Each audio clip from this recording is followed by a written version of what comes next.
Alright, Jack, are you ready? After being strapped down by the orderlies, an older gentleman with a white coat stepped over and looked down at me as my back caressed the cold metal slab I was fastened to. I presume this was Dr. Covenwood, the lab's head of operations.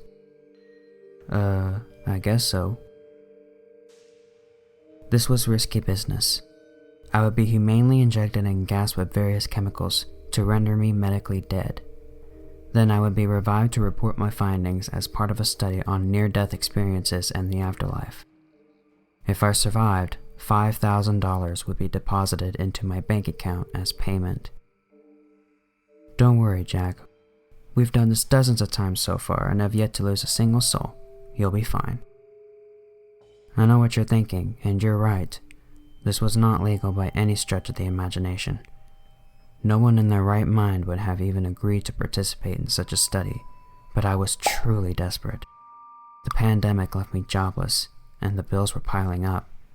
An old college buddy who works for the lab knew about my situation and reached out to recruit me for the project. Alright, Jack, I'll be in the next room behind the one-way glass. You'll be able to hear me over the intercom. Once we start, there's no going back. This is your last chance. Are you absolutely sure you want to go through with this? I mulled it over for a moment, but the choice was clear. There were certainly other options at my disposal for recouping my financial losses, but that wasn't the only reason I agreed to take part in the study. The real reason I was risking my life ran much deeper than that. Let's do it, Doctor. A smile spread across his face. That's the spirit. Dr. Covenwood scurried out to the control room and fired up the intercom as quick as he could, probably to get the ball rolling before I changed my mind. Remember, Jack, you'll only be gone for 30 seconds, then we'll bring you back. Still, it may seem a lot longer to you once you're, well, wherever it is you're going. Time dances to the beat of its own drum in some places. Retain what information you can upon waking, and tell us what it is you've seen. I nodded at the camera hanging above me from the ceiling. Alright, Jack, this is it. See you on the other side. I remember bracing myself for death, but it's all fuzzy after that, bits and pieces of memory floating in a vast ocean of consciousness. I can only recall the sensation of falling and the occasional voice whispering in my ear, though I could not for the life of me make out what it was saying. When I finally came to, the scene in front of me took form and revealed my surroundings. However, inexplicable as it may seem, I was in what appeared to be the lobby of a large building. There were hardwood floors, lavish staircases, and gorgeous rays of light flooding the room from tall, stained glass windows on every side of me. Directly in my line of sight was a desk and what appeared to be a receptionist. He looked up and smiled. You must be Jack. Please come with me. In an instant, without even getting up from his seat, the man was in front of me. Before I could react, he took me by the arm, and we appeared somewhere upstairs by the balcony in front of a door. Here you are, room 371. The overseer will see you now. And just like that, he vanished again. Thanks, I guess. Overwhelmed by everything, I didn't enter the room right away, and instead leaned over in the railing and surveyed the area. That's when I noticed a plethora of shelves lining the walls, each with their own collection of jars, soft light emanating from within. I wanted to study them further, but was cut off by a booming voice that echoed through the hall. Come in, Jack. I haven't gone all day. It was coming from room 371. Not wishing to further test the patience of whatever being was summoning me, I opened the door and walked in. Please, Jack, have a seat. Sitting at a desk in the room was a clean-cut man in turn-of-the-century attire, gesturing at the chair in front of me. I sat and the man stared me down. If he was trying to intimidate me, it was working. Alright, on with it. I know you must have questions. Fire away. He was right. I did. Where are we? He chuckled. You humans are so predictable. Well, for a lack of a self-descriptor. This is what you would refer to as the hereafter, a place where all souls go upon expiration. So heaven is a cathedral? He chuckled again. Who said anything about heaven? There is no good or bad place, just this. And no, it's not a cathedral. It appears different to every departed soul. You see it as a cathedral. Another might see it as a monastery, or even a small cottage tucked away in the hills. Whatever peaceful scenery makes the transition easier. He adjusted himself in his chair, raised his hand, and lifted a single finger. One more question, Jack, then we move on to more pressing matters. This was my chance, the reason I was there in the first place. Can I see my wife and daughter? He didn't expect that, turning his chair to face me. Ah, I see. Now I understand. Is that why you joined Dr. Covenwood's little study group? That I wouldn't have predicted. He saw the surprise in my expression. Oh yes, Jack. I know all about the good doctor and his trials. He works for us. My surprise turned to confusion. Works for you? What do you mean? The overseer raised his hand again and snapped his fingers. All at once we were transported to another space. It was small and white, too white, and the lighting was strange, brighter than your average room, but still dimmer than a hospital. It was off-putting. To make matters worse, I was strapped to another table, completely immobile in the center of the room. The overseer stood by and picked up tools from a rolling cart, needles, blades, among other sharp utensils. I can't believe a human would risk his own life on the off chance he might be reunited with his loved ones. It's admirable, I suppose. But no, Jack, you will not see Charlotte and Leslie. We have far more important business to attend to. My heart was pounding. I had no idea what he was up to, but I knew it couldn't be anything good. What's going on? What are you doing? He cracked a smile. Well, Jack, what the good doctor failed to let you in on was that our agreement involves him sending us wayward souls. In exchange, we offer him information about our world.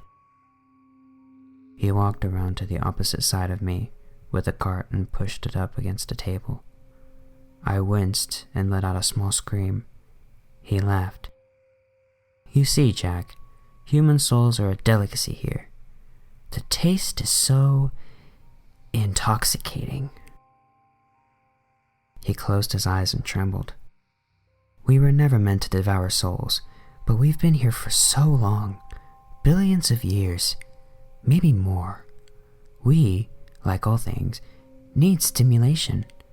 To that end, we face but one obstacle.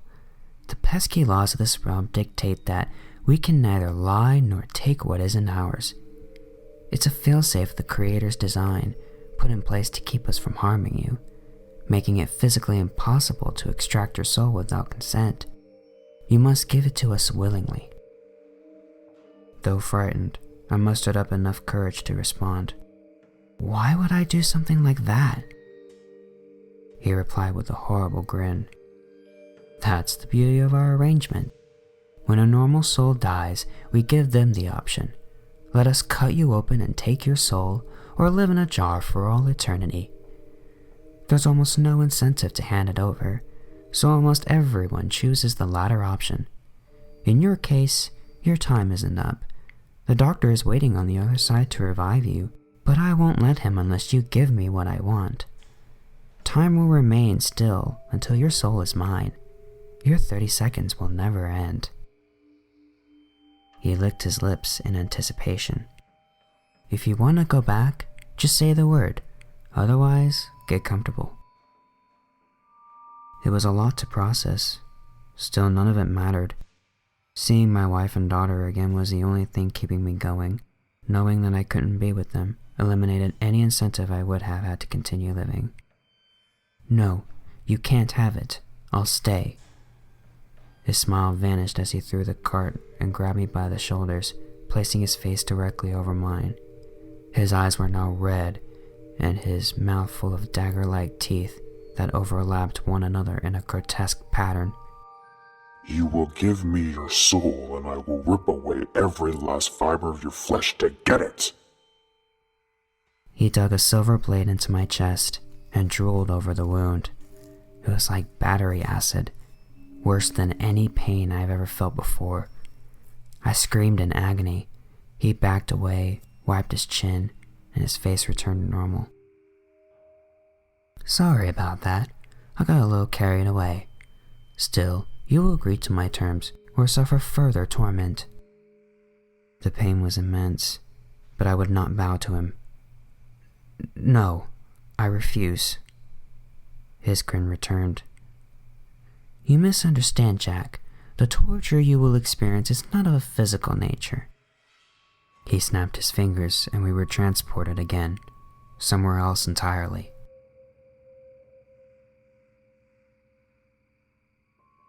I was alone in a familiar forest, one just outside town, where we liked to camp from time to time. The sun was setting as the evening drew near. The air was still and the wildlife quiet. This was the night they died. "What do you think, Jack? I say it looks almost identical." The overseer appeared before me. "What the hell is this?" His lips stretched wide across his cheeks. "Just a recreation of the events that led up to your family's death." I looked at him in disbelief. "You remember, don't you? You were out here gathering firewood while they played by the lake." A tear rolled down my cheek. "Stop it," he continued. "When Leslie fell, bumped her head on the dock, and then sank deep beneath the water, Charlotte called out to you, but you were nowhere to be found." It happened as he spoke of it. "Jack, she fell in. Jack, help. Oh my God, she's unconscious, Jack." Just as I did that night, I dropped the branches in my head and ran as fast as I could toward the lake. Recreation or not, I couldn't ignore my family. "Your wife jumped in to save her, but her legs were far too weak to swim." The overseer appeared at every tree I passed, his voice staying with me every step of the way.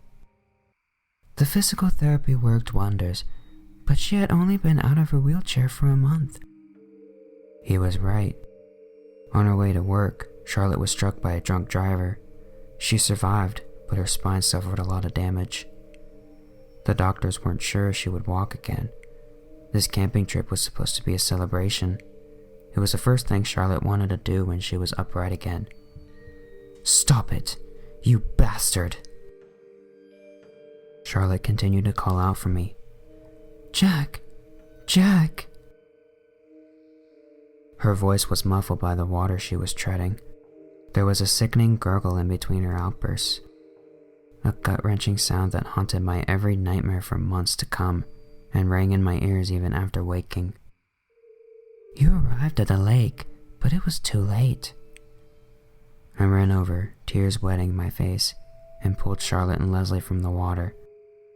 The overseer stayed close and observed. I tried my best to administer chest compressions and CPR, but it was no use. My girls were dead, and I could do nothing but sob over their corpses. "All right, Jack, time for round 2. The overseer snapped his fingers, and we were back in the forest. Soon enough, I heard Charlotte's voice once again crying out for help. To my dismay, the sequence of events had begun again. I turned to the overseer, standing by my side, and took a swing, but there was no connection. My fist stopped inches from his smug face, halted by an unseen force. He cackled in response. "Why are you doing this?" "You know why, Jack. Give me your soul or submit to this existence. You will be stuck here forever, left to relive the worst night of your life again and again." I ran to the lake, faster this time. Still, when I arrived, they were gone. That's right, Jack. No matter what happens, this will be the conclusion. You will never make it in time. Never. We appeared back in the forest. What will it be, Jack? I ran again. The overseer followed. No, I won't do it. I can save them this time. I know I can. The overseer's eyes became red as they moved from tree to tree. Then suffer! Charlotte continued to call out for me. I continued to run. After it was done, it started again, and again, and again. All the while, the overseer stayed and watched and laughed. Eventually, I cried myself dry.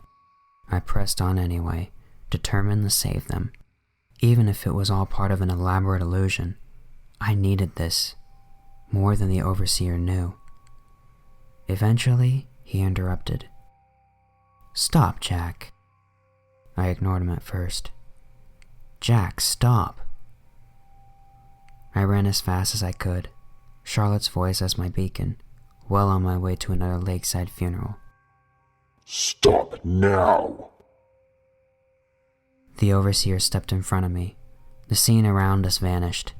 We were now surrounded by darkness, a mysterious place devoid of any and all light. If you truly insist on continuing this run down memory lane, then I think it's time we change some things. Have fun, Jack. This will be your life now. He snapped his fingers, and I was back in the woods. This time, I was completely alone, and a dark fog hung above the forest's canopy, cloudy and still. Focused, I ran past the trees, but Charlotte's voice never met my ear. Something was amiss. I arrived at the lake moments later and was greeted with the usual horrific sight. Charlotte and Leslie, face down on the surface of the water.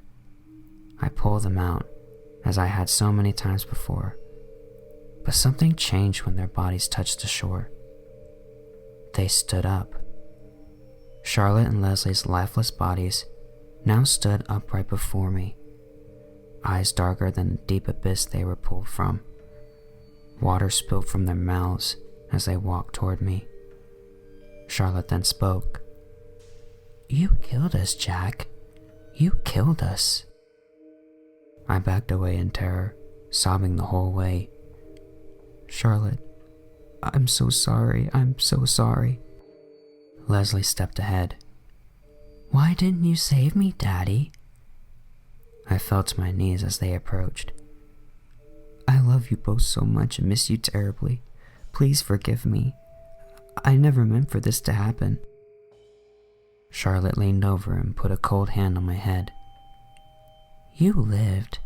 You don't deserve forgiveness on top of that. She pressed her lips to mine, and the taste of death coated my tongue. I tried to disconnect, but she forced me against her with brute strength. Her arms wrapped tightly around my head. Then she began sucking the air from my lungs.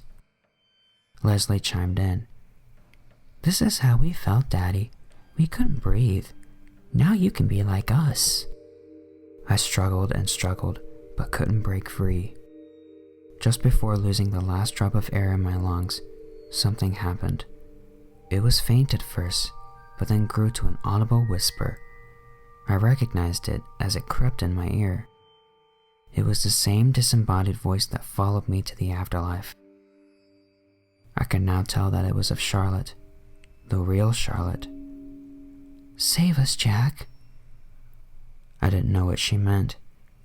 Please, Jack, you have to make a deal with the overseer. Make a deal? Okay, I could do that. By some miracle, I was able to rip myself away and inhale as much oxygen as I could in one breath. Then before the corpses could attack again, I called out to the overseer. Okay, I'm ready to bargain. The dead versions of Charlotte and Leslie vanished. The sky opened up, revealing a full moon. Its dim light soaked small ripples in the lake as the overseer walked up from behind.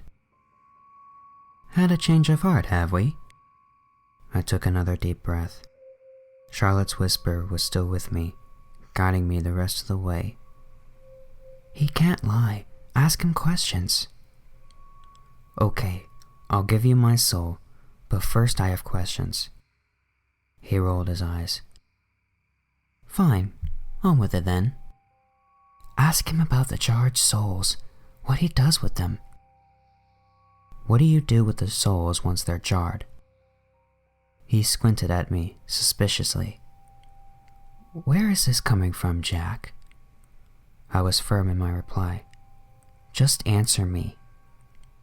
He clenched his teeth. Fine. For the most part, they stay, untouched, in their jars, on their shelves. But sometimes, we take them out and ask again for consent. Ask how. How do you do that? Torture? His eyes widened at the word. Of course, Jack. What other way is there? Ask about us. What about Charlotte and Leslie then? Do you torture them? He leaned in and snickered. Yes, the same as I'm torturing you now. They relived this night just as you have. Your wife is strong, but I'll break her. Then their souls will be mine, just as yours will be. A matching set if there ever was one. My blood was boiling. I wanted to lash out, but Charlotte's voice soothed me. Save us, Jack. The pieces clicked into place. All right, I'm going to give you a choice. The overseer scoffed at me. You're going to give me a choice? Yes, I can guarantee you that Charlotte won't give in to your head games, and neither will I, not so long as we have each other. You can either keep trying and torture us until the end of time, or, if you have better things to attend to, and I'm sure you do, you can let me go. He looked shocked. Let you go? I continued. No more torturing my wife and daughter, and allow the doctor to revive me. When I die, my soul is yours to do with as you please. It's the only guarantee that you'll get any of us. He stood back and pondered for a moment. You make a compelling argument, Jack. Normally, I wouldn't even consider a deal like this, but I've wasted enough time on you three as it is. As such, here is my counteroffer. I'm feeling generous, so I'll offer you 2 years on Earth with your soul intact, and your family will rest during that time. Then you will die, and I will retrieve all 3 of your souls. Your familial bond can serve as consent for the lot of you. There was no way I would accept those terms, but Charlotte's voice chimed in. Take the deal, Jack. It will be fine. We'll have 2 years to find a way out of it. I didn't like it, but I had to listen to my wife. She always knew best. Okay, you have yourself a deal. The overseer smiled and then snapped his fingers.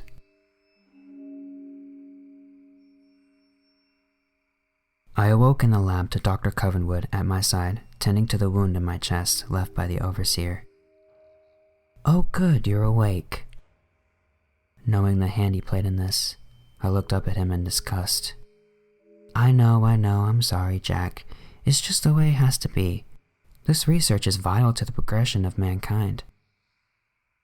He finished bandaging me up, undid my straps, and backed away, probably expecting a fist to the face. You're just lucky I was able to make a deal with the overseer to protect my family. I stood up, and Dr. Covenwood stepped out and into the control room, opting to speak through the intercom. Actually, Jack, that was all part of the plan. 1 soul at a time used to cut it, but as of late, the overseer wants more. He let out a loud sigh before continuing. There's no way out of this, I'm afraid. In 2 years' time, you'll be done for. I hope you understand. The sound of tapping away at a keyboard came through the speaker, followed by a voice. Charlotte's voice. Save us, Jack. My heart sank. I used old recordings of your wife and created a simple program that would allow me to alter my voice to sound like hers.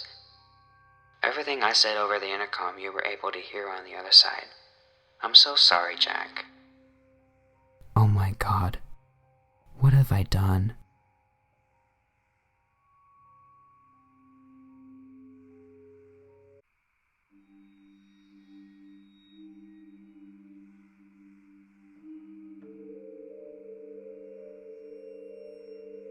Look, Olivia, you know Mr. Jacobson wants this first thing in the morning, which is why you shouldn't have waited until the end of the day today to get started on your portion of the spreadsheet.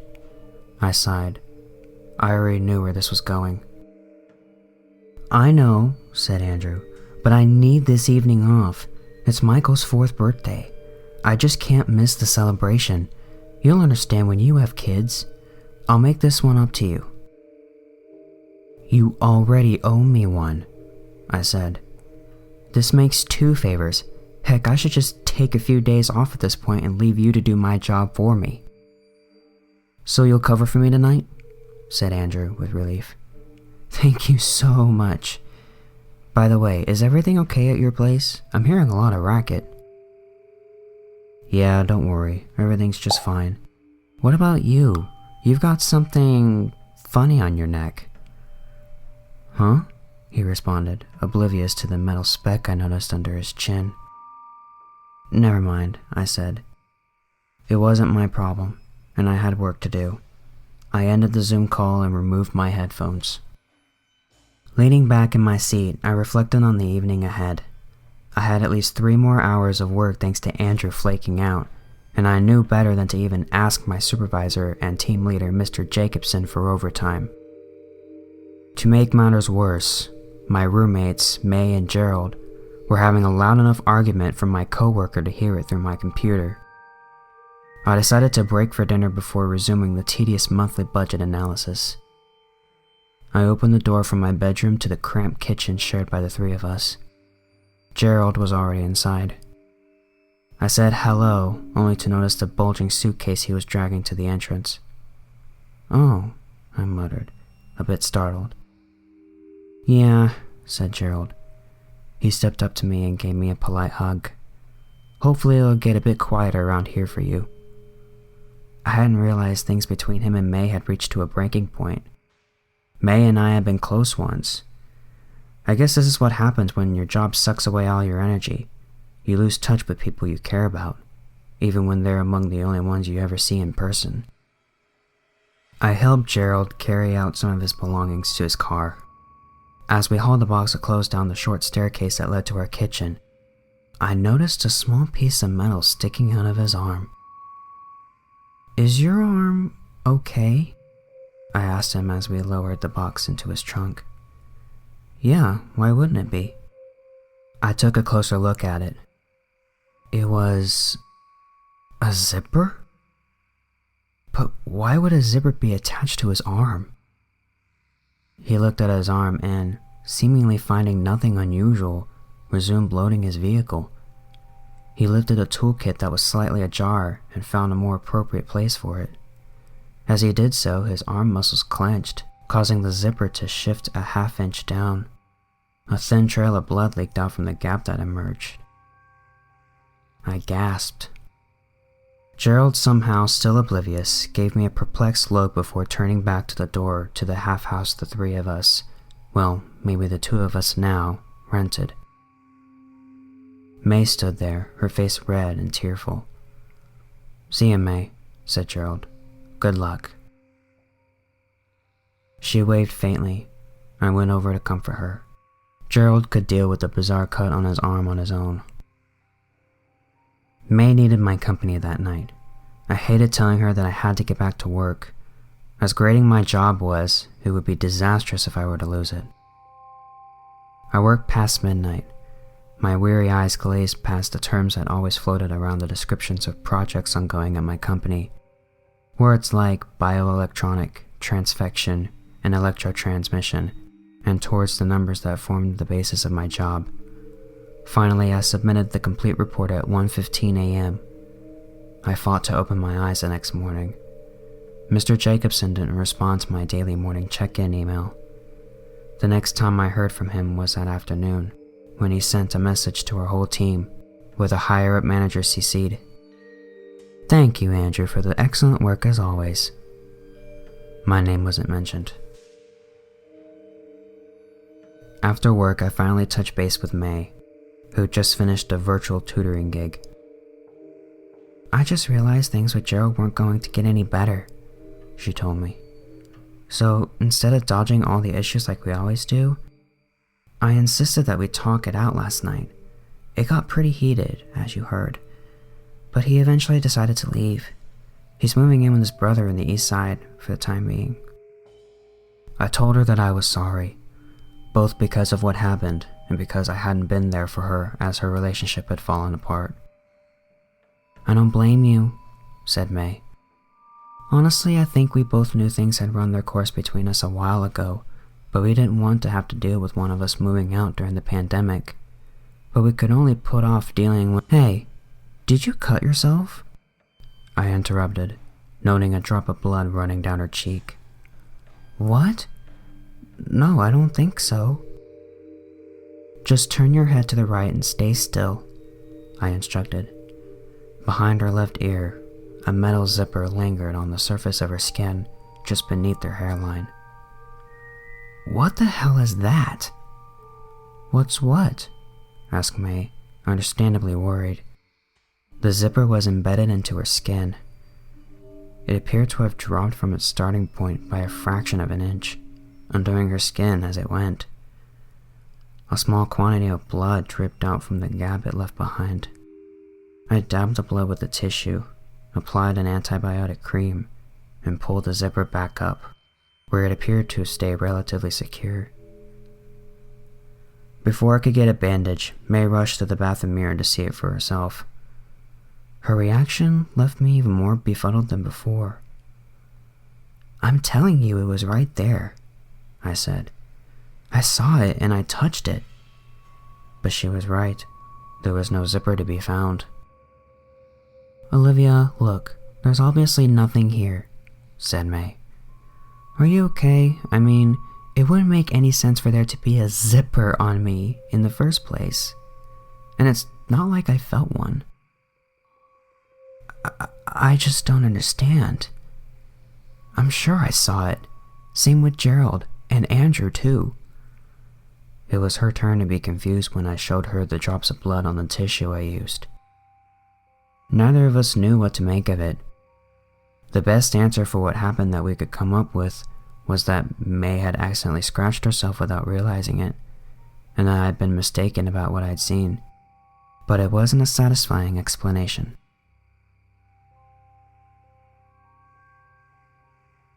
I began to notice zippers on my coworkers during our daily video calls. Kelly had one that drooped awkwardly from her right cheek. Andrew's dangled lower and lower on his neck, yet he never seemed to notice, even as blood started to leak out of it. I tried alerting him again, but he and everyone else on the call acted hostile in response. "He looks fine to me," said Mr. Jacobson. "Get it together, Olivia." Work droned on. I quickly lost interest in intervening to protect my virtual colleagues. I had myself to look after. The friendship between May and I benefited from Gerald's departure. We watched movies and sat around her record player listening to music. One Friday night, we even repeated something May had liked doing during college, a ghost story-themed sleepover party. It was just the two of us, but with the assistance of a couple mixed drinks. We had a nice enough time as she narrated a handful of tales to me. I awoke Saturday morning in a sleeping bag on the floor of May's room. A liquid dripped against my cheek. I shot awake, worried about a water leak. Instead, I found the source to be the head of my slumbering friend, which lay partially over the edge of her bed frame. The zipper had reappeared. It had drifted downwards, and red droplets again trickled out of the opening.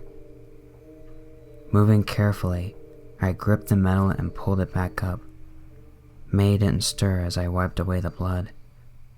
I left to clean my own face. When I returned, I noticed that May's zipper had again disappeared. I didn't know what to believe. May would think that I was crazy if I brought up the zippers again, But if I were just imagining things, where did the blood come from? I told May the next day that I had been seeing the zippers again, though I didn't mention hers in particular.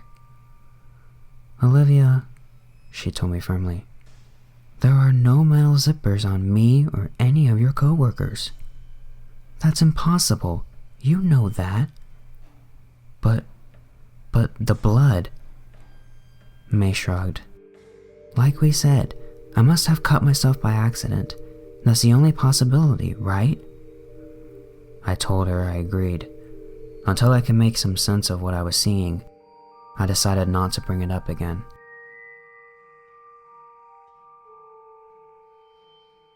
That Monday morning, Andrew confided in me that his mother was in the hospital. "She's on a ventilator," he sent me via chat. "It's hard for me to focus knowing her life is on the line." I sent him some supportive messages and offered to cover for him again. During our next daily team call, Andrew's video at first refused to load. It finally appeared while Mr. Jacobson was lecturing us about a new procedure for logging complaints of in-house contagions and pre-pandemic experimental exposure. Andrew's decrepit appearance shocked me. Beneath the eyes he fought to keep open, a long red gash extended down his neck. His zipper had dropped to somewhere on his chest. Blood oozed out and soaked through his stained blue shirt. Slowly his head lowered. He teetered and then fell to the floor. "Geez, Andrew, are you okay?" I asked. "Excuse me, Olivia," said Mr. Jacobson. "I'm talking now. Did no one else just see that? Someone needs to get an ambulance sent to Andrew's house now." As I spoke, Andrew's video cut off. "No, I'm fine," said Andrew in a hollow, weary voice. "I don't know what Olivia's making a fuss about. Please carry on, Mr. Jacobson." Mr. Jacobson glared for a moment, presumably at me, before continuing. The next day, I learned from an email that Andrew was taking an indefinite leave of absence due to undisclosed medical reasons. May found fewer gigs over the next few weeks. At my insistence, she reluctantly agreed to let me cover her portion of the rent until she found stable employment. The long hours of joblessness started to wear on her. She would often get snappy or withdrawn. She probably sent out 100 job applications at this point without any offers. When she wasn't applying for jobs, she spent much of her time tending to her ever-growing collection of small cacti. I laughed when she informed me that she'd assigned a name and a personality to each of them. She called them, quote, substitute friends. "Good night, Olivia," she told me late one evening. As she headed into her bedroom, I noticed the zipper and that it had drifted an inch down her head. I waited for an hour before creeping as quietly as I could into her room. I opened the door carefully and stood still for several moments. Until I could discern her rhythmic breathing, I stepped over the carpet until I reached her bed, where she lay asleep. No blood had come out of the opening made by the zipper. Not yet, at least. Perhaps not at all, if I intervened. I reached carefully for her. I'd have a lot of uncomfortable explaining to do if May awoke to find me there, but I felt compelled to act all the same. I gripped the zipper and slowly pulled it up. May started to reach for it, as if to scratch an itch, but her arm drifted aside at the last moment. Finally, the zipper set in place at its starting point. I let it go, tiptoed out of the room, and closed the door behind me. It became a regular ritual. When May had a rough or restless day, the zipper would loosen and start to descend, and I'd sneak into her room in the late night or early morning to discreetly return it. The next day, the zipper would always be gone. I noticed one on me, too. It was on my back, near my right shoulder blade. The longer I worked, the further it dropped. Every morning and every evening, I tucked it back into place. The job kept me too busy to dwell much of the insanity of the whole situation. I had Andrew's work to worry about in addition to my own. Mr. Jacobson grilled me in front of the whole team the next morning. Olivia once again failed to account for the recent market fluctuations in her weekly report. I'm sorry, I said, distracted by the crimson streak running down Kelly's neck. It won't happen again. A call from Mr. Jacobson late that evening interrupted a board game May and I were playing. Yes? I said, figuring there must be some kind of emergency. Olivia, I am correct that you have been diligent in your social isolation? Yes, I said, surprised by the question. Good, said Mr. Jacobson. So have I. So I'm assuming you have no objection to your upcoming performance review being in person. What? Yeah, that's fine, of course, I said, ever acquiescent to my boss's demands. The call left me alarmed, though. Why would he insist on seeing me in person after I'd been working virtually for so long? I worried that he wanted to fire me, and had decided that it would be more polite to do so in person. I barely had time to settle down before I heard May shriek. While I'd been on the phone, she'd gone into her room. I arrived to find her hand clasped against her head, just behind her left ear.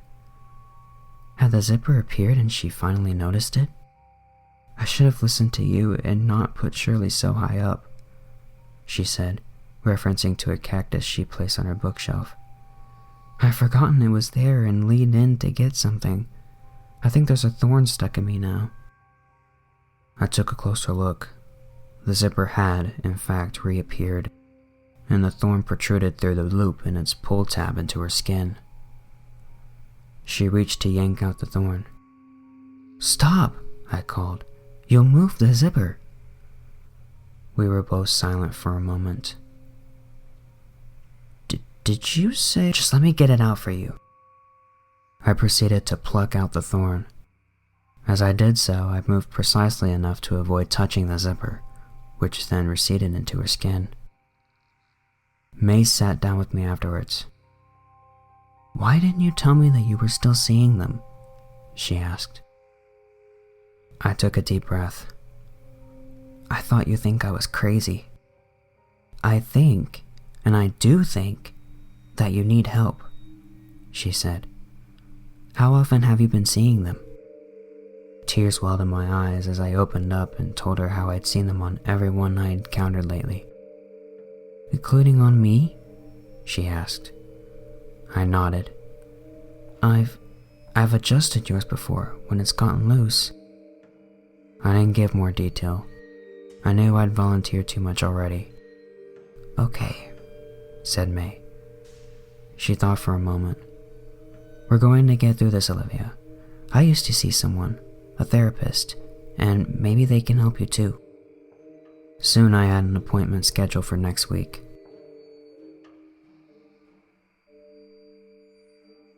When it came time for my performance review, May offered to drive me to the office.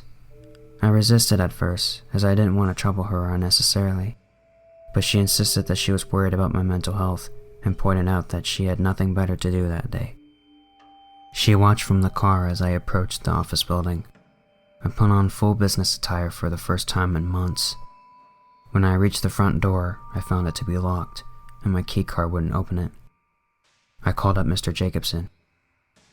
Oh, I'm so sorry, Olivia, he said. I didn't specify the location, did I? I'd happily meet you in the office, but corporate still has the whole floor shut down. We aren't allowed to step foot in there. I know it's unconventional, but I think we'll have to do this at my place. He read out his home address. He said what? Screamed May after I returned to the car. You didn't agree to it, did you? I know it's weird, I said, but I need this job. Olivia refused to go, said May, and file a complaint with HR. There's no good reason for him to invite you to his place for this. I know it's fishy, I said, but I need this to go well. If I tell him I'm uncomfortable about it, who knows what he'll do in response. Olivia, I know what he's like and how this job is treating you. Sometimes you have to fight back, even when it's difficult. I don't want to be rude, May, but someone has to pay our rent. I can't lose this job, and I'm not going to risk starting a conflict with my boss over potentially nothing. May drove me there, but when we pulled up outside a split-level home, she insisted that she come inside if I was gone for very long. Mr. Jacobson ushered me in moments after I rang the doorbell. He led me into the living room. I took a seat on a dark blue couch as he closed the blinds. "I appreciate you coming down here," he said as he took a seat across from me. "Let's get started." I remained nervous about the content of the performance review, but he at least seemed intent on getting to business. "Your performance has been problematic." I gulped. "For now, I see no choice but to recommend to management that you be let go at the end of the quarter." As he spoke, I noticed a shiny object jostling at the top of the center of his forehead. It was barely visible behind his graying bangs. "That is, unless you persuade me to send along a more positive assessment. I could even request that you be given a raise." Time slowed as I realized just how right May had been. I was such an idiot. Why had I come here? I should have listened to her. "So," continued Mr. Jacobson, "if you want to persuade me to do that, why don't you come upstairs with me? My wife's away. It's just the two of us. We can all come out of this as winners." My heart throbbed. I felt like I was suffocating. The right answer was to say no, obviously, and to get the hell out. I'd taken every insult he'd given me. I realized he'd been testing and grooming me since I started my job. He'd noticed that I wouldn't fight back, even when his criticism was unjustified. The constant humiliation has gotten me used to feeling helpless. Yes, how about we go upstairs?" I said. I decided to play the part he'd written for me. I slowly followed him, painfully lifting my legs up each step until we arrived at the door to his bedroom. He followed me inside. Your shirt. Why don't you go ahead and take that off?" I said. He smiled widely and unbuttoned it. I reached my hand steadily toward his face, as if to caress it, only instead I grabbed the zipper that was in the center of his forehead and pulled it rapidly with all my might. The zipper traveled down his nose, jumped from the top of his mouth to the bottom, and then fell all the way down to his waist. I gave a mystified expression. I waited in silence for a moment as he looked at me over in confusion. Nothing seemed to be happening. May was right once again. I was crazy. There never were any zippers. What was I going to do now? Then, Mr. Jacobson gargled. All at once, his body opened up. His head split in two. Brains, mucus, saliva, and blood burst outwards. His chest followed. Organs and chunks of flesh spewed onto the floor. The lower half of his body and the hollow flap of skin that had once covered his torso collapsed into a grotesque heap. Another scream joined mine. I turned to find May at the door to his room. She'd seen everything. We drove home in shocked silence. When we pulled into our driveway, I told May we needed to call the police and try to tell them what happened. Then, an alert appeared on my phone. I received an email from Mr. Jacobson. It was sent to my whole team. In it, Mr. Jacobson, or whoever was operating his email account, announced that he was taking an indefinite leave due to a medical emergency. I read it out loud to May. Neither of us knew what to make of it. How could Mr. Jacobson have sent this, given what had just happened to him? If this was someone else using his account, then why would they be pretending to be him? My company soon hired a replacement for Mr. Jacobson. They are much better, more reasonable, fairer with subordinates, and easier to get along with. A replacement for Andrew arrived 2 weeks later, and when we collaborate, our new boss gives both of us credit. My mental health has improved. I haven't seen a zipper on anyone since my boss's inside spilled out onto his bedroom floor. It's been weeks since May and I talked about what happened. She's been busy with a position she landed teaching at a local community college. She's seeing someone new now, and we both think he's an improvement over Gerald.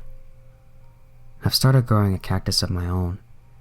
It has an awkward, contorted shape, and it's somehow pricklier than any of May's. She insisted that I give it a name. I still check in with Mr. Jacobson every morning. I give him more water than he deserves, and I've yet to find a zipper on his rough, green skin.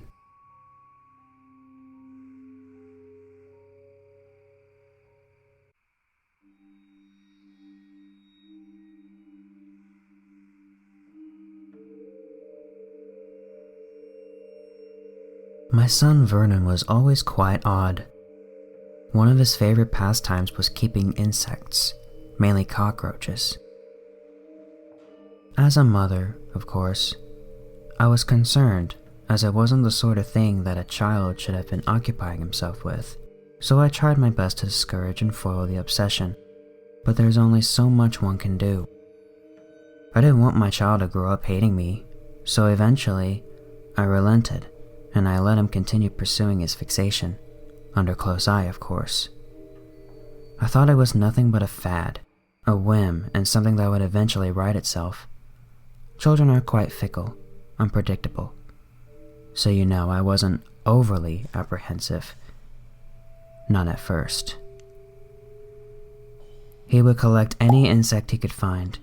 His favorite thing was frequenting nearby woodland areas and parks, rummaging around in the damp earth to see what creepy crawly he could fish out. He even went as far as to beg me to buy him a lizard, so that he could always have various insects to stare and ogle at around the house. I caved and bought him a bearded dragon, who he named Rosie. Bearded dragons devour all sorts of insects, and roaches were one of its main delicacies. I wasn't a fan, but it made Vernon happy, and what else could a mother want? After a while, he started breeding them to make his own colony. "Some for Rosie and some for me, Mommy," he used to say. Our spare bedroom was full to the brim with containers of various sizes, all encasing these nasty little creatures. Vernon would spend hours tending to them. I'd walk in and find him elbow deep in the mountain of roaches. The creatures scuttled up and down his little arms. He'd sit there, his face a picture of happiness. He'd be there for hours, eyes closed and smiling. I'd always wondered what he was thinking about. What was going through his little mind as he sat there? I had a weird little kid. I had my limits though. I forbade Vernon from having them in his room or any other place in the house. They were to be confined to one space and nowhere else. For a while, Vernon listened. He was okay with it, and it didn't bother him. But I noticed he wanted to leave our spare bedroom less and less. He began refusing to go to bed when I asked him to, often demanding that I let him sleep in the spare room with Rosie and his beloved roaches. I said no, of course, but every time I did, I could feel his little eyes darting toward me like daggers. I didn't like how he looked at me then. "I thought you were a good mommy," he'd say to me. I'd frown. His words stung, and I think he knew that. "I am a good mommy, Vernon," I'd say, wrapping my arms around him. He'd wriggle out from under my embrace. The anger would just radiate off of him. "I wish my mommy was roaches," he'd say. During times like this, being a single mother was difficult, and I yearned for Vernon's father Cecil to be around more. He only came around at weekends, and with each visit, Vernon would distance himself more and more. Cecil wasn't too pleased with the fact that I was letting Vernon play around with insects, but in fairness to me, I was doing my best, and if he wanted to raise his child his own way, then he shouldn't have abandoned us for that girl Victoria. I told him as much. As time went on, Vernon became increasingly more consumed by his addiction. He started to disobey me, and one morning, I found his room covered with jars, buckets, a plethora of different sized containers, all filled with these slimy winged creatures. It was disgusting as well as disturbing, but I was at a loss for what to do. I demanded Vernon dispose of them. He would look at me with a terrifyingly vacant expression and outright refuse. "No, Agatha," he'd say. Agatha? He'd never called me that before. "I am your mother, Vernon, and you will do as I say. Now you get rid of those things at once." I'd had enough by this point. The next day, as if by miracle, there would be double the amount of squirming things. I couldn't fathom how they were multiplying so quickly. I had begun to notice other changes within Vernon. He was becoming more withdrawn, quiet, and aloof. Basically, it wasn't the sort of behavior that a 10-year-old should be exhibiting. I started hearing peculiar sounds emanating from within his room too. Sounds of chewing, crunching. When I'd take a peek, I'd see Vernon lowering one of the roaches into his mouth. They would wriggle and protest, but Vernon would shut down their complaints by a loud and hard smack of his little teeth. He'd sit and chew for a long time before he finally swallowed, and my flesh would be assaulted by goosebumps watching him. I had decided enough was enough when I watched him put his hand down his throat and retrieve a spiked leg. A few nights later, I was in bed. My deep sleep was interrupted by sounds of scratching. As I suspected, the noise were coming from within Vernon's room. I was apprehensive when I approached it. I really didn't know why. Something at the back of my mind was telling me not to. When I entered, the room was pitch black, and I fumbled for the light switch. When I flicked it on, the sight that assaulted my eyes was unspeakable. Roaches filled every crevice of the room, every little hole. They were everywhere. They squirmed and scurried all over each other. Vernon was leaning over Cecil, his father. I watched as my ex-husband's stomach constricted, morphed, and quivered. Then the skin ripped open, splitting at the fleshy seams. It tore apart as easy as a sheet of paper. Inside, a million cockroaches slithered and thrashed. "Vernon, what have you done?"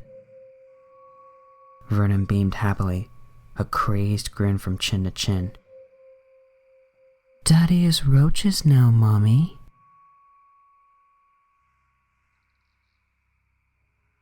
I only get to visit my son on weekends now. He resides in a psychiatric facility just outside of town. He is more withdrawn than ever, hasn't spoken since that night. I blame myself more and more each day, wishing that I'd done something. Anything. I should have never let it get that far. I just wanted Vernon to be happy. Isn't that what every parent wants for their child? Endless happiness? I made a mistake that will haunt me until the end of my days. Everyone makes mistakes, don't they? We're not all picture-perfect parents, and I was trying my best. Was Cecil's death all my fault? Yes, I wholeheartedly believe that it was, and I will spend the rest of my life atoning for that. Was how Vernon turned out my fault? I don't know. I don't think I'll ever know. I rid my house of cockroaches, flushed them all down the toilet. Every single one. I had to rehome the lizard because I couldn't bring myself to feed it what it needed. I have tried to make some sort of life for myself since the incident. But how can you truly forget something like that? I lost my child. I lost his father. It was difficult. I've been having trouble sleeping lately. I keep having nightmares. I can't rid the image of Cecil laying there, his stomach ripped open, cockroaches all writhing and squirming inside. It's haunting. I think I've been hearing things recently too. Strange scratching sounds. They have been coming from Vernon's bedroom. I haven't been able to go in his room since it all happened, but who can blame me? I finally did the other night. I haven't been able to explain what I saw inside. When I walked into his room, I saw a small pile of cockroaches on the floor, squirming and wriggling. As I neared, they started shifting and morphing, forming words. "You shouldn't have done that, Mommy."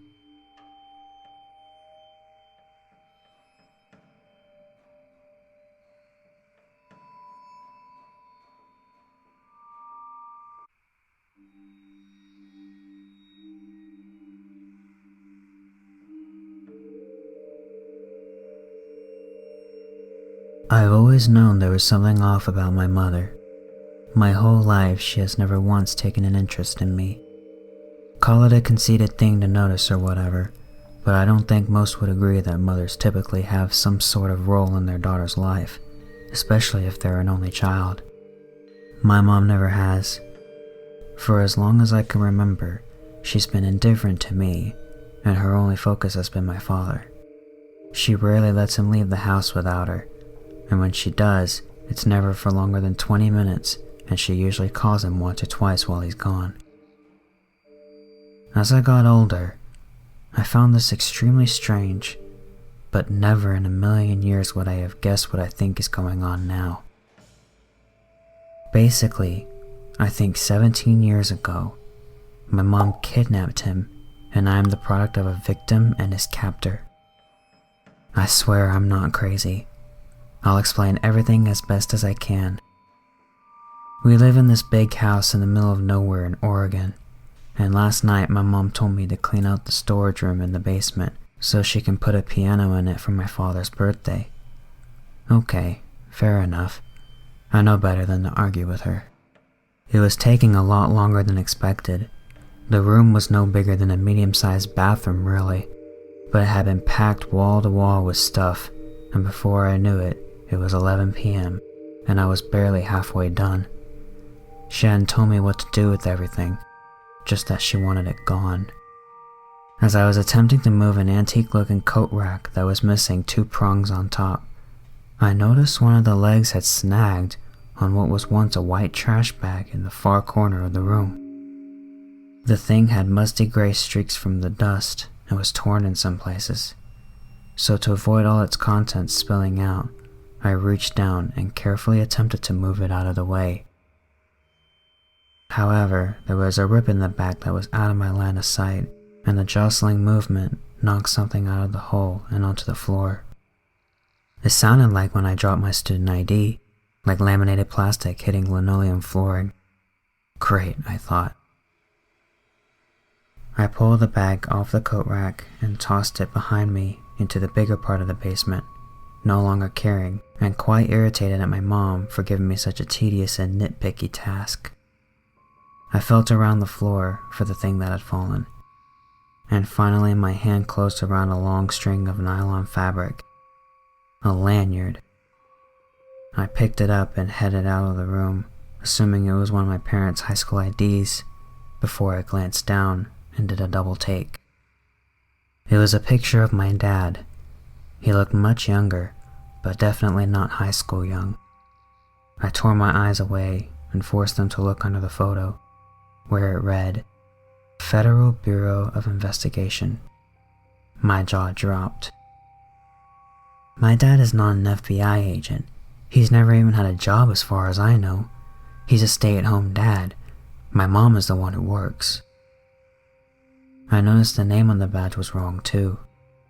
Neither the first name nor surname were accurate, not even initials. I must have stared at it for a good 5 minutes while I attempted to rationalize. Maybe it was from a costume? No, they both hate holidays, especially Halloween, and it was far too elaborate to be a prop.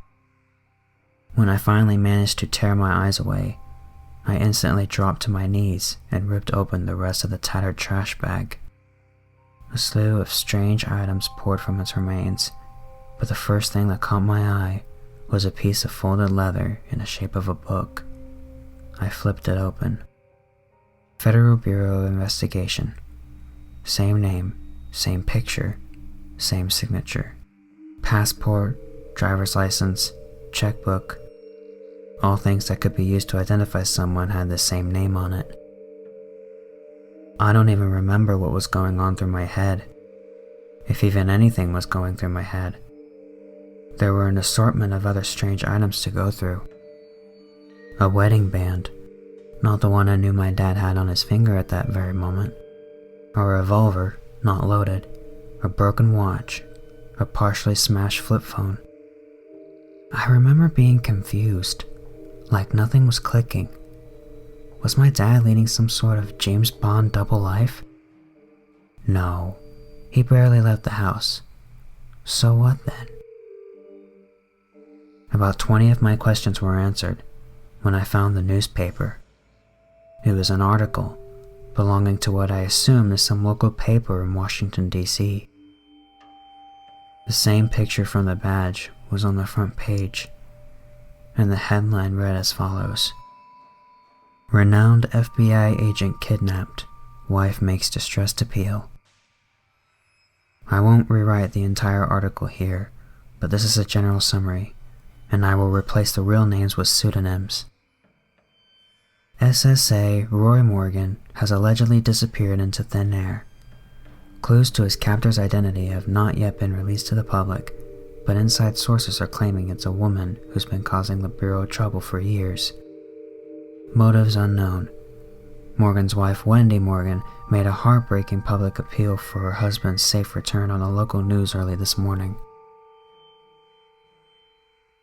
The paper was dated October 16th, 2003, exactly 1 year before I was born. I must have reread the article 10 times, and not once did the gravity of the situation truly weigh on me. Things like this only happen in movies, not to me or my family. And then I found the folder. It was a file folder. Printed on the front was Federal Bureau of Investigation, with classified stamped below it. There was a picture of my mom inside. It was a mugshot. I wasn't in the least bit surprised when I saw that her name on the file didn't match the one I'd been calling her my whole life. She was a serial killer, a black widow as I referred to her. My fingers traced over the black print numbly. Her estimated body count, whereabouts, her guess next moves. The final paragraph was about her connection to my dad, or rather, her obsession with my dad. The FBI agent, whatever I should call him. According to the file, she had been stalking him for years, ever since he found her and locked her away. She'd escaped prison, and they'd assumed she would be coming after his wife. Clearly they were wrong. Then came the letters. I noticed all the crumpled up pieces of notebook paper scattered on the floor. There must have been 15 of them. I opened each and every one, and they were all the same thing. The same letter, same message, just worded slightly differently. Some were shorter than others. It was clear the writer had been struggling with what they wanted to say, but this was the final product. I specifically told you no media coverage. This was meant to be kept under wraps. If you care at all for the well-being of your coworker, you will get rid of it, or I swear to God, you'll never see him again. I'll make sure his death is more painful than even you could imagine. Feel free to look for us as much as you want, sweetie, but I promise you, if you don't follow my rules, you won't be finding him alive. This is your last. It cuts off there. I read that more times than I could count, and when I eventually put it down, I sat on the basement floor for about 30 minutes, just staring at the pile in front of me. Then I walked upstairs, got a new trash bag from the cabinet, and moved all the items in there. The light in my parents' room was dark. Like a zombie, I went into my bedroom, stashed the bag in my closet, and laid on my bed staring at the ceiling. 5 hours went by, and I didn't move once. My mind was going a million miles a minute, and yet not once did I form a coherent thought. It wasn't until after 4 in the morning that I came to some sort of sense. I shot up out of bed, yanked open my closet door, and tore through the garbage bag once again. I had been suspicious of my mom's behavior for years, especially after I took my school's psychology elective and learned just how abnormal her behavior was. I had assumed she was the case of a narcissist or something, with manipulative tendencies. I'd even gone as far as to ask my dad about it. I know you're probably wanting to scream at me. Why didn't I do something? Well, what was I to do? Go to the police and tell them my mom's a controlling narcissist? She never physically abused him, or at least I never saw her. And like I said, my dad defended her. No one would have believed me. But this, never in a million years would I have expected anything like it. My mom kidnapped him. She's a serial killer, and she kidnapped him, stole him away from his wife, career, family, just because she could? Did she love him in some messed up way? Still so many unanswered questions. I combed the internet for traces of my father's article, but none were found. Same for his wife's appeal. I guess my mom got what she wanted. I wondered about the trash bag as well. If my mom really was such a skilled criminal like her file said, why had she left behind so much evidence? My best guess is she'd meant to burn it or get rid of it some other way, but she'd either forgotten or something got in the way of her plans. I'm assuming the latter. So now here I am, writing this on my closet floor. I've been sitting here for about an hour now, staring at the wall and trying to decide what to do. My parents will be waking up soon. They like to go on early morning walks together. What do I do? What can I do? My entire life has been a lie. I don't know how my dad can even look at me. He's always cared for me, made up for the lack of attention I get from my mother. I owe it to him to get him out of this. If you have any advice at all, please let me know. I'll take anything you've got. I already know so little about my mom, so God only knows what kind of things she's done to keep my dad in her cage for so long. There's a pretty good chance she'll find this post. Please help before she does.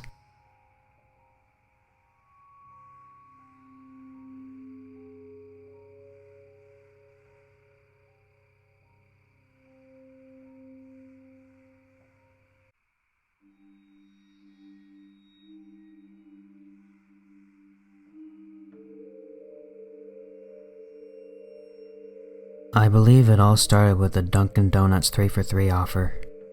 There's a gas station on the route back home from my university that houses a DD joint. On my first ever trip during spring break, I had stopped to fill up the tank and caved in on this special offer.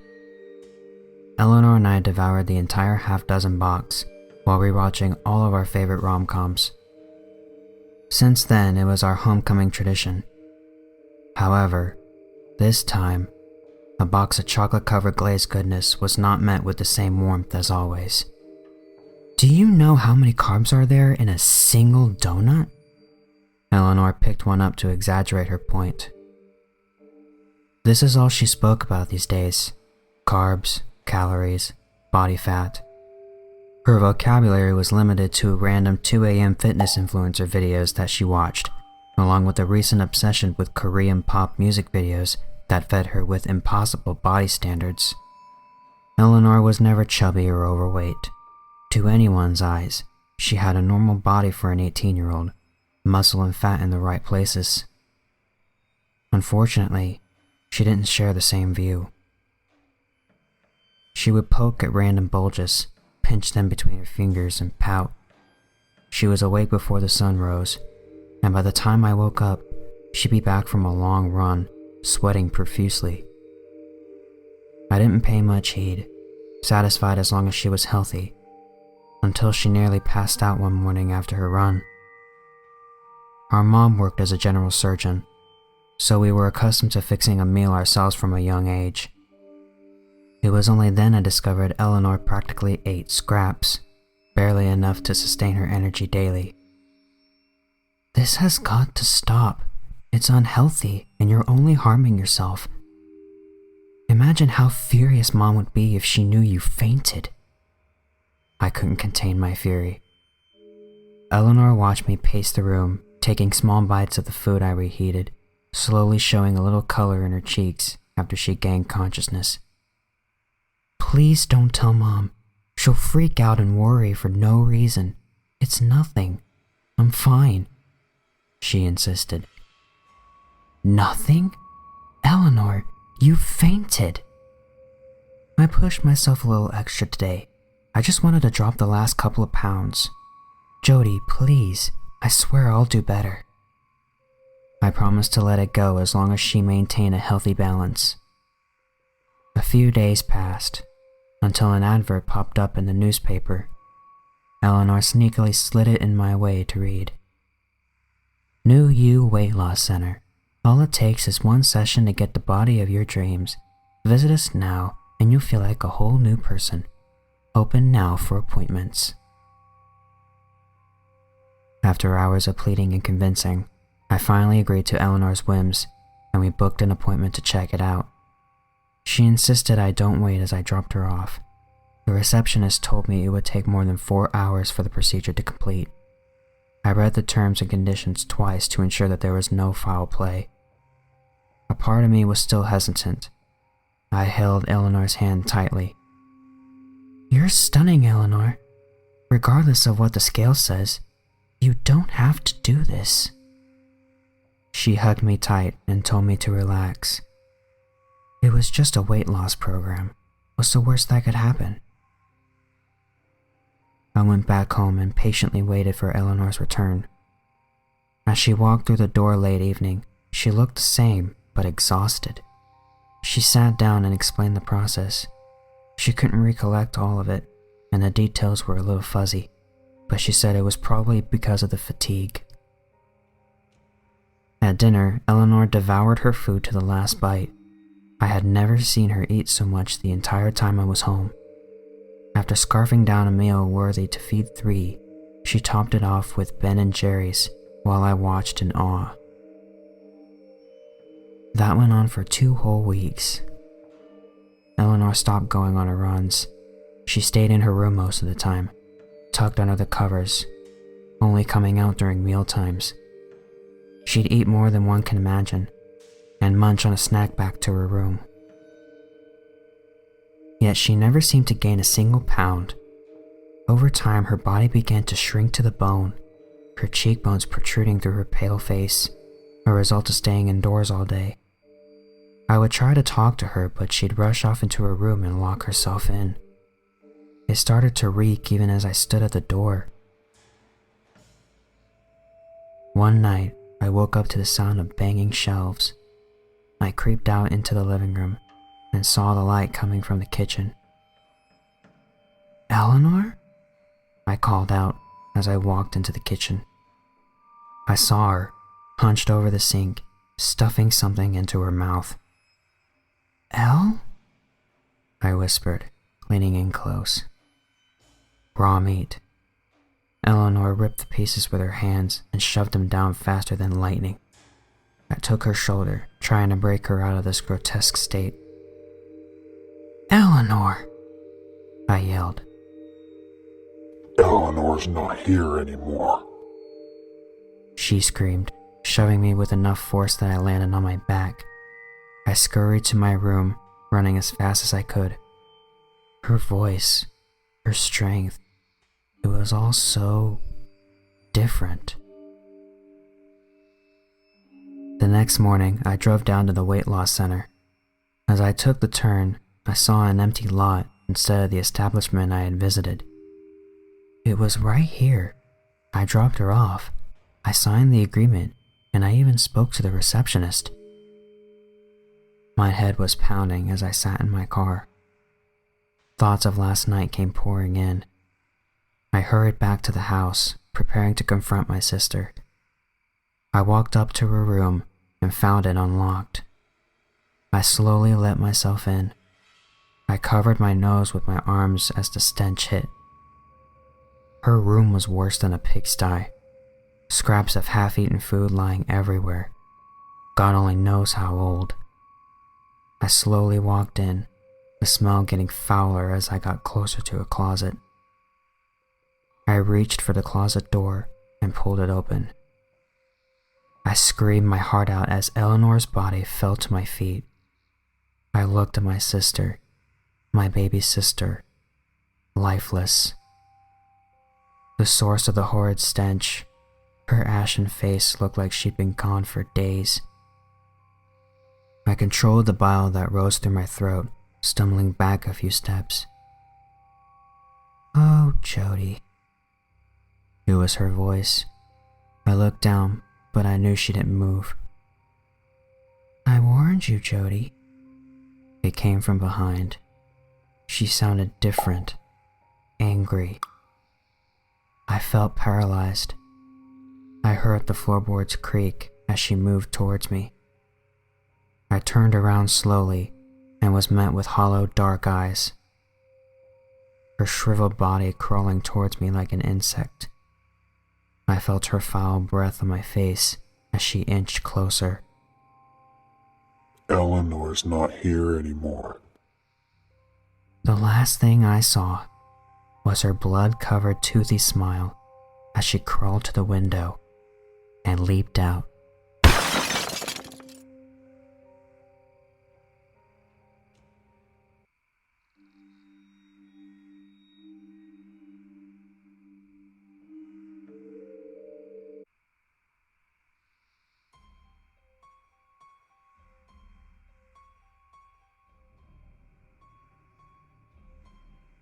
"I still can't believe it," Charlie murmured, a single tear traveling down his worn face. He was so pale, like all life had been drained from him. God, how I wish that was true. How I wished it was him they found dangling from that rope instead of her. "I know, bud," I said, patting his shoulder. "I'm so sorry." And I was sorry, but not for him. Never for him. The coffin was lowered down so slowly. What was taking them so long? Just drop the thing down there already. I bit my lip in frustration, a single drop of blood staining my white shirt. I just wanted everyone to be gone. Just wanted one last moment alone with Rose. I needed to say goodbye. Needed to say I was sorry. "You go ahead, bud," I said to Charlie after they'd finally got the thing down there, and all the crocodile tears had been spent, and the priest had told us it'd all be fine in the end, 'cause God loves us all, and it was all somehow a significant part of his grand plan. I know it's cliche and all, but what piece of crap plan is that, God? The plan where you snuff out someone so good, so pure, and so true, and leave the rest of us to rot in the wake of her loss? No wonder people are abandoning you. You've lost it." "He has, hasn't he?" A cheery voice called from behind me. Charlie and the rest of the fake grief entourage had left for the wake, and I was finally alone with Rose. I just needed this moment alone. Why was that so hard to understand? Why couldn't the universe grant me just this one simple request? "What?" I asked, the somber pain in my trembling voice catching myself by surprise. I turned, expecting maybe the priest or one of Charlie's dirtbag cousins, but instead found myself face to face with a tall and tan stranger, dressed in an immaculate white hoodie. "The big guy," he grinned, pointing to the sky. "He's lost it. He only had one marble, you know, and he fumbled that one eons ago." His piercing emerald eyes burrowed into mine in ways I can't quite explain.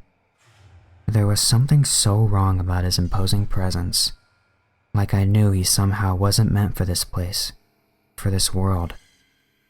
Every fiber of my being wanted him gone, yet I was also drawn to him, to the godless energy he so effortlessly radiated. I murmured. I don't know. Sure you do, Evan. Sure you do, he interrupted. And I'll step forward, sending shivers down my spine. You see it, clear as sudden death. There is no balance anymore. No one around to keep those karmic numbers aligned. How do you know my... have we met before? He shook his head, taking another step forward, now glancing into the gaping wound in the earth. I felt like running, turning on the dime and bolting from my car. I never really felt fear like that before, you know. Instinctual, primal, but even though my system was overflowing with adrenaline, I couldn't move. I couldn't leave her. I had to say goodbye, had to say how sorry I was. Imagine if, the stranger started, the shape of his long blonde hair seemingly unaffected by the rain, of which was now pouring down relentlessly. Imagine if there was a way to get him to pay. Who? I asked. God? No, Evan. He chuckled heartily. That's above your pay grade, I'm afraid. Her husband, Charles. My fingers closed to fists at the mention of his name. I won't deny having considered it. Killing that abusive scumbag, beating him to an unrecognizable pulp, and then leave him to die a slow, painful death. He knows, the man said, sauntering over to face me. I winced internally as our eyes locked once more, and after no longer than a second, I had to turn my gaze to the wet grass. He knows you two were, how shall I put it delicately, doing it. I started swinging at him. I could have sworn he was standing right in front of me, and judging by the sound of his voice, he was, but when I looked up, he was nowhere to be seen. I can do it, you know, a soft voice whispered into my ear. I can make it right, make it balanced. Crap, I said, staggering sideways in shock. All I need is your go-ahead, the man said, and I can make it happen. How? I yelled, a relentless grief tumor traveling up to my esophagus. Oh, it's easy. I'll just pull the old switcheroo. Charlie takes her place in the coffin, and you get your rose back. Happily ever after. No, I stammered incoherently. It's not possible. It's not right. Right, the man snarled, his violent gaze flashing a vivid green. What's right about any of this, Evan? Charles beating Rose to an inch of her death? Her lying to you about it? How many doors did she clumsily walk into, Evan? Did you count? But you knew. She didn't have to tell you. Yet, you did nothing, did you? You watched her wither away until she was no more. Until there was no other way out. Was that right, Evan? Is that righteous? Don't, I murmured. Please don't. That's the guilt you're feeling. Guilt and grief and anger and hate. Pot and mixed of powerful emotions, no doubt, but ultimately wasted if you don't use them, Evan.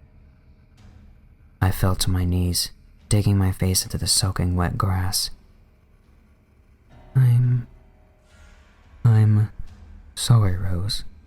So sorry. I sobbed. How do I get her back? How can I make it right? Easiest thing in the world, the man grinned. A simple handshake will do the trick. And then? I asked. What is the cost? No cost, he said. I'm doing this for the balance, to one-up the big guy. You have my undying word. There was a dark sincerity in his voice. Blasphemous, sure. Profane and unholy, yes, but truthful nevertheless.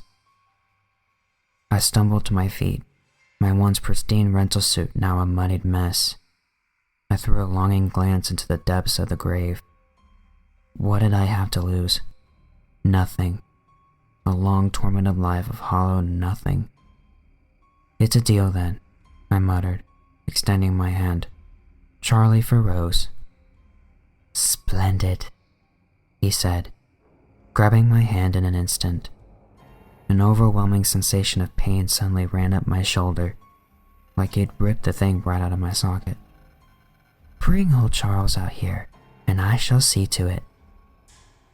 Wait, I said, clutching my arm. I have to bring him here?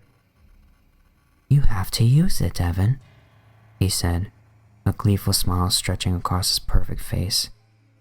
Put some effort into it. I nodded weakly, letting the dormant hatred slowly overcome the crippling grief. Just bring him out here, that's all. Easy peasy. I could do that. For her. For Rose. The walk from Rose's grave to the wake was the longest 5 minutes of my life. Every step felt like an eternity, a harrowing void of emotions attacking me from all angles. Tears flowing, fists closing and opening in seizure-like movements, fingernails digging into skin, teeth clenching together so hard I half expected them to crack and explode and fly out of my mouth in jagged shards. And then tranquility, a terrible, all-consuming calm. Charlie? I said, walking up behind him. He was surrounded by aunts and uncles and unknown and insignificant faces, every one of them offering platitudes and fake salt, flat voices disguising as concern. If I could, I'd drag every last one of them with me, but I just needed Charlie. Evan, Charlie said, smiling briefly, before realizing he shouldn't be doing that, then hiding it just as quickly behind the unaffected plainness of a psychopath's mask. What happened? You look like a mess. I need a word, I murmured, sweat dripping down my brow, the strained intervals of my breathing threatening to expose everything. There's someone, desecrating the grave. I need your help beating them up. What? He exclaimed, his true face showing for just a brief second. Who? Don't know, bud, I said truthfully. Will you help me? You know it, he snarled. Let's go. Charlie didn't hesitate. It wasn't in his nature. All impulse, no thought. He'd been like that since I first met him in middle school. I just wish I'd noticed the signs earlier. Maybe then we wouldn't be in this mess. Bursting out of the door, Charlie soon picked up pace, running across the road into the graveyard, never once slowing down. I struggled to keep up, but at the same time, I kinda hoped I couldn't. Maybe it'd be all over before I got there. But it wasn't, of course. That was never his intention after all. Is this the guy? Charlie yelled, pacing back and forth aggressively in front of the man in the white hoodie. The man didn't flinch though, just stood there idly, hands in pockets, a vicious grin plastered on his face. It is, the man said. I am indeed the guy. I was out of breath, struggling to stay on my feet, watching from a distance as Charlie charged the man, swinging fists around drunkenly, but never once landing a single hit. Here we go, Evan, the man chuckled. Let us set things right. He swiftly raised a hand and snapped his fingers. That was it. That was all it took. No lightning from above, no poof of smoke, no infernal ring of fire, just a barely audible snap of his fingers. And Charlie was gone. And Rose appeared.